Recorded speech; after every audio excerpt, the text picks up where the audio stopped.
everyone! I'm Cheryl Velez, and I'm from Mandaluyong City. And I'm so very happy that I'm joining again this year's Binibining Pilipinas 2025. Representing Mandaluyong. Ano yung deciding factor bakit nagbabalik ka sa Binibining Pilipinas? Bakit hindi ibang national pageant na i-try mo naman?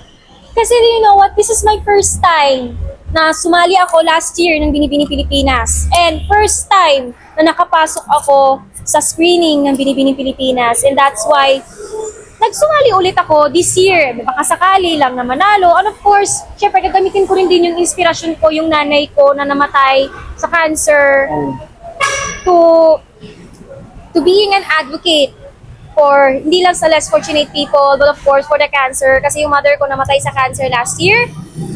This year pala, sorry, this year. And then, eto, pagkupitan ko yung buhok ko. Do-donate sa mga may cancer. And that's why sumali ulit ako binibili. Parang gagamitin ko siya for the, the advocacy. Salamat. Good luck, Cheryl. Thank you.